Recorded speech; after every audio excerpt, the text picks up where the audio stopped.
ছাত্রদলের রাজনীতিটা যেন টিকেই আছে মিথ্যার উপর। দেখেন, টকশোতে হাতে নাতে কট খাওয়া ঢাকা বিশ্ববিদ্যালয় ছাত্রদলের যুগ্ম সাধারণ সম্পাদক আবিদুর রহমান খানের মিথ্যার ফুলঝুরিটা দেখেন।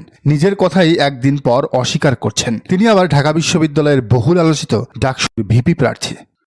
অভিভাবক জনাব তারেক রহমানের নির্দেশে খুব দ্রুত ছিল আমি তারেক রহমান সংগঠনের নির্দেশনা অনুযায়ী কথা শুনলেই বোঝা যায় আবিদ তার শীর্ষ নেতা রাকিব নাসিরদের যোগ্য উত্তরসূরি হতে পেরেছেন।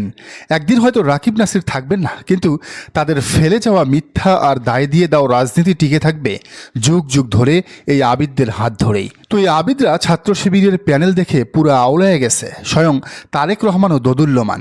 প্যানেল যদি হেরে যায় মানসম্মান কি থাকবে? পরে বিএনপির ইজ্জত নিয়ে টানাটানি হবে না তো? এজন্য এরা এখন নিজেদের রাজনীতি বাদ দিয়ে শুরু করছে শিবির হটাও রাজনীতি, শিবির বিরোধী রাজনীতি, তাও আবার সাধারণ শিক্ষার্থীদের নাম দিয়ে। ঢাকা বিশ্ববিদ্যালয়ের জগন্নাথ হল, যেখানে মূলত হিন্দু শিক্ষার্থীরা থাকেন, সেই হলের সাধারণ শিক্ষার্থীদের ব্যানারে তারা শিবির বিরোধী মিছিল করেছে। বলেছে শিবির এই হলে ভোট চাইতে পারবে না, কারণ তারা স্বাধীনতা বিরোধী। আচ্ছা, খেয়াল করে এদের বক্তব্য শোনেন। যে কোনো ভাবে এই হলটাকে আসলে কুক্ষিগত করার চেষ্টা করলে এবং কোন ধরনের ষড়যন্ত্রে লিপ্ত হলে তা কোনোভাবেই বাস্তবায়িত হতে দেব না। এই মিছিলটা সাধারণ শিক্ষার্থীদের ব্যানারে করা হলেও বাংলা কথনের অনুসন্ধানে উঠে এসেছে চাঞ্চল্যকর সব তথ্য।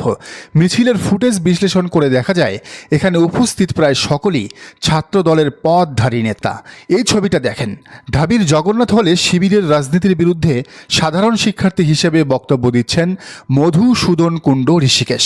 অথচ এই ঋষিকেশ হইল হল ছাত্র দলের একেবারে আহ্বায়ক।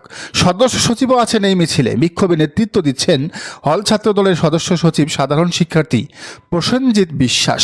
শুধু কি তাই, এই মিছিলে সাধারণ ছাত্র হিসেবে হল ছাত্র দলের একাধিক যুগ্ম আহ্বায়কের অংশগ্রহণ করার প্রমাণও পেয়েছে বাংলা কথন।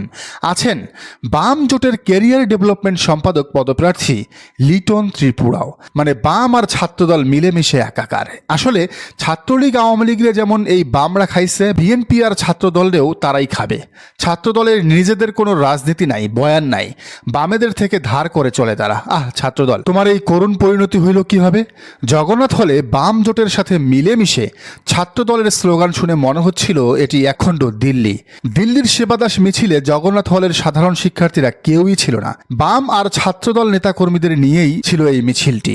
আপনারা জেনে অবাক হবেন যে ঢাবির জগন্নাথ হলে ছাত্রদলের কমিটিতে পদে আছেন 37 জন, আর আজকের মিছিলে মোট উপস্থিত ছিল হাতে গোনা 47 জন। অর্থাৎ কমিটির বাইরে ছাত্র দলের জনবল বা জনসমর্থন সংখ্যা মোটামুটি 10। তো বামদের সাথে মিলেমিশে এসব ষড়যন্ত্র করে ছাত্রদল কি আদৌ শিবিরকে হারাতে পারবে? সাদিক কায়েম ফরহাদদের হারিয়ে ডাকসু দখলে নিতে পারবে? দর্শক, আপনার কি মনে হয় জানান কমেন্টের ঘরে।